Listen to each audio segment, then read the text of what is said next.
Good morning guys, कैसे हो? आज एक सॉलिड चीज़ शेयर करना चाहता हूँ, एकदम सॉलिड। मेरे को सेल्फ डेवलपमेंट में 1 साल हो गया है। मतलब 1 साल से मैं सेल्फ डेवलपमेंट करते आया हूँ। मैंने लास्ट अक्टूबर में स्टार्ट किया था, इसी टाइम पे जो मैंने कल रियलाइज़ किया कि यार 1 साल हो गया, मेरे में कितने चेंजेस आ गए। अगर 1 साल में इतने आ सकते हैं तो सोचो अगर मैं कंटिन्यू करता गया, हम सब कंटिन्यू करते गए तो कैसा खतरनाक इम्प्रूवमेंट आ जाएगा ना हम में। Just imagine. बट बोलना आसान है, करना उतना ही मुश्किल है। We need to push our self daily, every single day. थोड़ा थोड़ा पुश करते रहना पड़ेगा। अब सेल्फ डेवलपमेंट मेरा बुक से ही स्टार्ट हुआ था। मैंने लास्ट ईयर इसी टाइम पे बुक पढ़ना स्टार्ट किया था। जो मेरी पहली बुक थी वो है, एक सेकंड निकालता हूँ, कहाँ गई। बहुत सारी बुक्स पढ़ ली है 1 साल में, जिससे काफ़ी सारा नॉलेज आया है जो पहले कुछ भी नहीं पता था यार कि क्या होता है माइंडसेट, क्या होता है बिहेवियर। Oh my God. देखो इतनी किताबें पढ़ी है, उसमें से सबसे पहली पढ़ी थी the power of your subconscious mind. इस बुक से मेरे को पता चला कि सबकॉन्शियस माइंड और कॉन्शियस माइंड दोनों में क्या होता है, कैसे काम करता है, हमें कैसे कंट्रोल करता है। फिर मैंने पढ़ी थी mindset, changing the way you think to fulfil your potential. ये भी बहुत सॉलिड बुक है, जिसमें मेरे को पता चला कि हमारा फिक्स माइंडसेट कैसे हमारे ग्रोथ को रोकता है। So we need to change our mindset to a growth mindset. कैसे ग्रोथ माइंडसेट रखना है सारी चीज़ों में। फिर मैंने पढ़ी deep work, rules for focused success in a distracted world. ये सिमिलर टू हाइपर फोकस ही है, बट हाइपर फोकस मेरे को ज़्यादा अच्छी लगी, ज़्यादा उसमें अच्छे से बताया है, सिंपल टर्म्स में बताया है। इसमें थोड़ा एंगेजिंग नहीं लगा मेरे को, बट इसमें भी बहुत सारी चीज़ें बताई है कि हम अपने काम को प्रायोरिटी कैसे दें, कैसे प्रोडक्टिविटी अचीव करें और कैसे कम टाइम में ज़्यादा चीज़ें करें, है ना। और उसके बाद मैंने पढ़ी the brain, the story of you. Oh my God, ये एक फेवरेट बुक रही है मेरी, क्योंकि इससे मेरे को पता चला है कि हमारे ब्रेन में क्या सारी चीज़ें होती है, कैसे काम करता है, और ये हमारा ब्रेन हमारी बॉडी से कैसे रिलेटेबल है, कौन सा रीजन क्या काम करता है। बहुत सारी चीज़ें हैं। आई वुड सजेस्ट कि आप अगर खुद के दिमाग के बारे में जानना चाहते हो तो ये बुक ज़रूर पढ़ना, the brain the story of you by David Eagleman. उसके बाद मैंने पढ़ी, अच्छा हाँ राइट, एक बुक रह गई, Ikigai, the Japanese secret to a long and happy life. ये मैंने पढ़ी थी माइंडसेट के बाद। हाँ, माइंडसेट के बाद ये पढ़ी इकिगाई, और इकिगाई के बाद मैंने स्टार्ट की थी डीप वर्क। तो ये छोटी बुक है बट इट्स वर्थ इट। इसमें बहुत सारी चीज़ें बताई है कि जापानीज लोग कैसे रहते हैं, कैसे खाते हैं, क्या उनकी सीक्रेट्स है अच्छी और हेल्दी लाइफ जीने के लिए और लॉन्ग लाइफ जीने के लिए। बहुत सारी चीज़ें बताई है जिसमें मेरे को मेंटल हेल्थ के बारे में जानने को मिला, मेडिटेशन के बारे में जानने को मिला। So yes, I would suggest कि आप ये भी पढ़ सकते हो। और फिर नेक्स्ट मैंने स्टार्ट की थी after brain, think and eat your self smart, जिसमें मेरे को पता चला कि ये दुनिया में लोग कैसा खा रहे हैं, कैसे खाना बन रहा है, कैसे हमें अवेयर होना है कि हम अपने बॉडी में क्या डाल रहे हैं। एक मेंटेलिटी चेंज हो गई, एक परसेप्शन चेंज हो गया खाने को लेकर। मतलब जो मेरे को पता तो था, बट मार्केट में क्या चीज़ें चलती है, कैसे खाना बिकता है, कैसे खाना बनता है, वो सारी चीज़ें पता चली है। इंपॉर्टेंटली जो हम खा रहे हैं, बाहर का खाना हो गया, घर का खाना हो गया, बट हमें उसके लिए अवेयर होना है, सेल्फ अवेयरनेस रखनी है। हमें सोचना है कि यार जो हम खा रहे हैं, is it the right food, is it the right choice we are making, कैसे डिसीजंस लेने हैं खाने को लेकर। वो सब कुछ इस बुक से पता चला है, जो काफ़ी इंपॉर्टेंट है। थोड़ी बड़ी बुक है बट वर्थ है। और उसके बाद आई थिंक उसके बाद हाइपर फोकस ही स्टार्ट किया है। यस, तो इतनी बुक्स पढ़ी है, इतनी बुक्स से इतना नॉलेज आया है। और नॉलेज सिर्फ इम्पॉर्टेंट नहीं है, अगर उसको अपनी लाइफ में इम्प्लीमेंट करेंगे तो ज़्यादा बेनिफिट मिलेगा। और जो मैं करते आया हूँ सारी बुक से। ओह यस, इम्पॉर्टेंट बुक तो एक रह गई, कहाँ गई, जो है एटॉमिक हैबिट्स, जिसके बारे में मैंने डिस्कस ऑलरेडी किया है प्रीवियस वीडियोज़ में, है ना। तो वो भी एक बेस्ट बुक रही है। कैसे हैबिट्स फॉर्म कर सकते हैं, कैसी अच्छी हैबिट्स फॉर्म कर सकते हैं, क्या स्ट्रैटेजी होनी चाहिए। ऐसा नहीं होना चाहिए कि यार मेरे को ये गोल अचीव करना है। गोल को नहीं, सिस्टम बनानी है। सिस्टम मतलब not just a specific goal, but हमें अपनी आइडेंटिटी ही चेंज करनी है। अब मैं सब कुछ तो नहीं बता सकता, बट रियली इन बुक से मेरे को इतना नॉलेज मिला है कि मैं 1 साल पहले जो मीत था उसके कंपैरिजन में आज जो मीत हूँ, बहुत बड़ा डिफरेंस है। मेंटल हेल्थ, फिजिकल हेल्थ, क्या खाना चाहिए, क्या करना चाहिए, फोकस, प्रोडक्टिविटी, बिहेवियर, माइंडसेट, ये सारा कुछ इसी से पता चला है। और इसी से मेरी लाइफ चेंज होते आ रही है, जो मैं देखते भी आ रहा हूँ। और जब हम अपने में डिफरेंस देखते हैं कि यार हमने अपनी लाइफ चेंज की है, खुद पे एफर्ट्स लगाए हैं, तो that feeling is totally different. आप में से जितनों ने डाले होंगे वो समझ पाएंगे, वो रिलेट कर पाएंगे इसको। बट यहाँ पे नहीं रुकना है, अभी तो और आगे जाना है, बहुत सारी चीज़ें एक्सप्लोर करनी है, बहुत सारी चीज़ें सीखनी है, बहुत सारे एफर्ट्स और लगाने हैं। तो yes, this is how it is. You could try to play, but you're never gonna beat me. Look the other way, what I'm doing ain't easy. Bloody hands stained from the people who deceive me. Muddy hands break through the chains, go free me. Looking for change, looking for pain. Pulling a mob, pushing a train. I'll never stop, stick to a lane. Pick up the pieces and go rearrange. I'll be the best above all the rest, put me to the test and expect nothing less. You check as I'm chess, what's happening next? Yeah. He got the venom, a tangible weapon, no coming in second. This life is a lesson. He got a new engine from pain, that's a blessing. New focus, no guessing, just bold and obsession. All in his possession, you got their attention. I'll leave an impression and take a redemption. Just kill, no discretion. Your mind is a weapon. 11-11, it's time for progression. You could try to play, but you're never gonna beat me. Look the other way, what I'm doing ain't easy. Bloody hands stained from the people who deceive me. Muddy hands break through the chains, go free me. People like sheep move feet, hurt it easy. You don't wanna be fast asleep when they scheming. Better stand tall, ready for a fight, believe me. When they try the chains, you can say no, free me. So he's been looking for somebody who could save him, instead of searching inside for what they gave him. A strong will, strong mind causes mayhem. We could change the world, change times, rearrange them. Staying on pace, running the race. Life is a chase, I don't want a place, I wanna be first. Work till it hurts, dehydrated thirst till I'm in a hearse.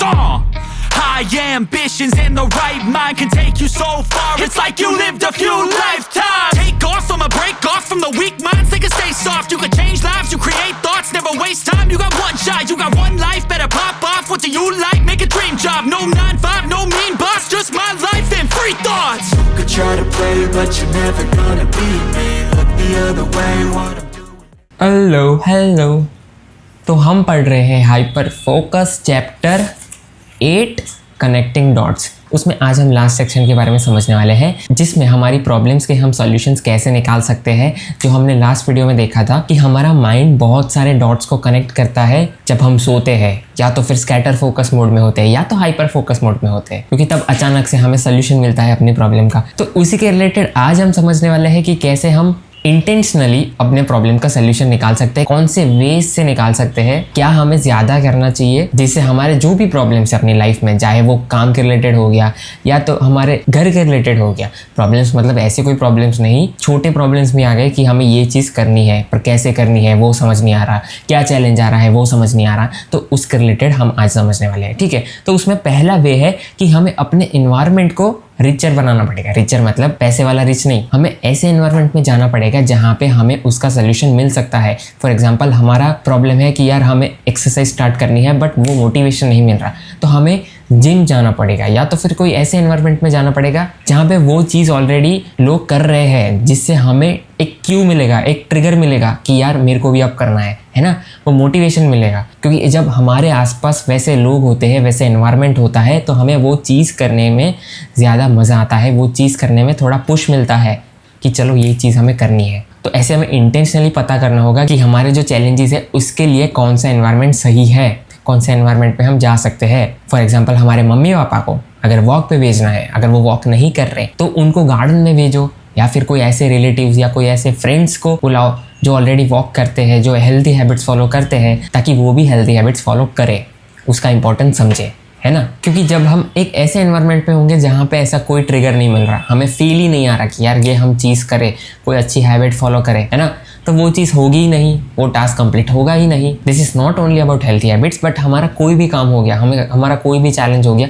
For example हमें कुछ सीखना है, कोई skill सीखनी है, तो अगर हम ऐसे एनवायरनमेंट में सीख रहे हैं जहाँ पर कोई ऐसी मोटिवेशन है ही नहीं, तो वो स्किल सीख ही नहीं पाएंगे, इंटरेस्ट आएगा ही नहीं। इंस्टेड ऑफ कि हम ऐसा एनवायरनमेंट चूज़ करें, हम ऐसी जगह पे जाए, ऐसे लोगों से मिले जहाँ पे वो ट्रिगर आता है, वो क्यों आता है, जिससे हम वो एक्शन ले सके, है ना।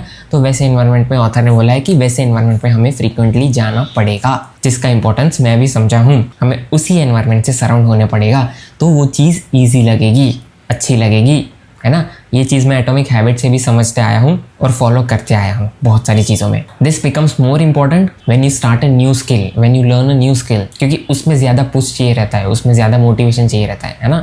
तो ये चीज़ वहाँ पे हेल्प करेगी। और दूसरी चीज़ है कि हमारे जो भी प्रॉब्लम्स है वो हमें लिखने हैं, वो हमें ब्रेक डाउन करने हैं कि यार क्या चैलेंजेस आ रहे हैं, उसको ब्रेक डाउन करके लिखने हैं, ताकि हमारे सबकॉन्शियस माइंड में वो चीज़ बैठ जाए और वो उसी के रिलेटेड सोचता रहे और अचानक से फिर उसका सोल्यूशन हमें मिल जाए, जो हमें ऑलरेडी मिलता है बट हमें क्यों मिलता है वो अभी समझ नहीं है। बट हमारा सबकॉन्शियस माइंड 24 आवर्स ड्यूटी पे रहता है। हम जो भी चीज़ें कंज्यूम करते हैं वैसे वो सोचता है, वैसे हम बनते हैं। तो जो भी प्रॉब्लम्स है वो लिख लो ताकि हमें याद रहे, हमारे माइंड को याद रहे और उसका सल्यूशन वो ढूंढता रहे और हमें उसके बारे में बहुत सोचना ना पड़े, क्योंकि हमने उसको ड्यूटी पे लगा दिया है ना। तो ये चीज़ है। और ये तब भी हेल्प करेगी जब हम कोई और काम कर रहे हैं, तो उस वक्त हमारा माइंड डिस्ट्रैक्ट नहीं होगा, पिन पॉइंट नहीं करेगा कि यार ये सोच। हमने उसको काम दे दिया है तो हम अच्छे से अपने टास्क पे फोकस कर सकते हैं, राइट। तीसरी चीज़ है कि एक प्रॉब्लम के साथ सोना है। मतलब हमारा जो भी चैलेंज है, हमारा जो भी टास्क है, जो हमें पता नहीं चल रहा, हम कहीं अटक गए हैं, तो उसके रिलेटेड हमें स्लीप के वक्त सोचना है। हमें नहीं सोचना, हमारा माइंड वो सोचेगा। क्योंकि बहुत बार ऐसा होता है ना कि अननेसेसरी थॉट्स भी रात को आते हैं, रात को सोने के वक्त आते हैं, या फिर कोई सपना आ गया है ना जो अनरिलेटेबल है। तो इंस्टेड ऑफ हमें उसको कैसे यूटिलाइज करना चाहिए, कोई प्रॉब्लम या कोई चैलेंज या कोई डिफ़िकल्टी जो भी हमारे लाइफ में है उसको लेकर रात को सोना चाहिए कि subconscious mind, I have this difficulty, I am facing this difficulty, I want to come out of this situation. वो कैसे आना है तू मेरे को बता, ताकि मेरे को उसका सोल्यूशन मिल जाए। That's it. और हमें अच्छे से सो जाना है। फिर नेक्स्ट मॉर्निंग या कभी भी वो आइडिया आ जाता है। हो सकता है वो एक दिन में ना आए, बट आपको रिपीटेडली खुद पे भरोसा करके वो चीज़ करनी पड़ेगी, तो फिर ऐसा हो जाएगा। ये मैंने power of your subconscious mind में पढ़ा हुआ है और बहुत कुछ इम्प्लीमेंट किया है इससे, जिसका बेनिफिट भी मेरे को मिला है। इसलिए मैं इसको ऐसे नहीं बोल रहा। अगर इसके बारे में डीप में समझना है तो आई वुड सजेस्ट कि आप power of your subconscious mind पढ़ो, ताकि आपको इसका बेनिफिट पता चले, आपको आपका माइंड के बेनिफिट पता चले कि वो क्या चीज़ें कर सकता है। एक और चीज़ है कि स्टेप बैक करना है हमें कुछ टाइम पे। मतलब जब हम कोई कॉम्प्लेक्स टास्क पे काम करते हैं और हमारा इंटरेस्ट वाला होता है तो हम उस टास्क पे बहुत टाइम लगा देते हैं। फॉर एग्जांपल कल ही एक कॉम्प्लेक्स यूआई मेरे को बनाना था, बट समझ में नहीं आ रहा था, थोड़ा डिफ़िकल्ट लग रहा था, तो मैं उस पर ही ज़्यादा टाइम इन्वेस्ट कर रहा था। मैं सोच रहा था कैसे कर सकता हूँ, even when my eyes were already tired.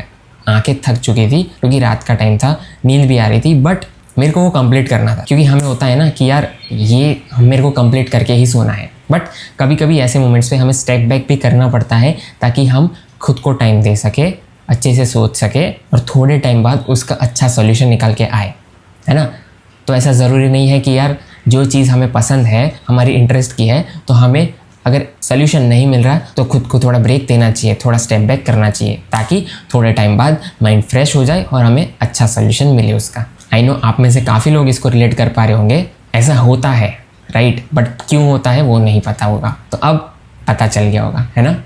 और लास्ट चीज़ है कि हम जो कंज्यूम करते हैं वैसे हम सोचते हैं, वैसे हम बनते हैं। अगर बुरी हैबिट्स अगर हम में है, क्योंकि हमने वैसा सोचा है, क्योंकि हमने वैसा किया है, हम वैसे लोगों के साथ हैं, हमारा वैसा इन्वायरमेंट है, हम वैसे बनते गए हैं, है ना। अगर अच्छी हैबिट्स फॉलो करनी है, अगर अच्छा इंसान बनना है, तो अच्छे लोगों के साथ रहना पड़ेगा, अच्छी चीज़ें फॉलो करनी पड़ेगी, अच्छे इन्वायरमेंट पे रहना पड़ेगा, तो ही वैसा होगा, right. So it is like what we are is what we consume.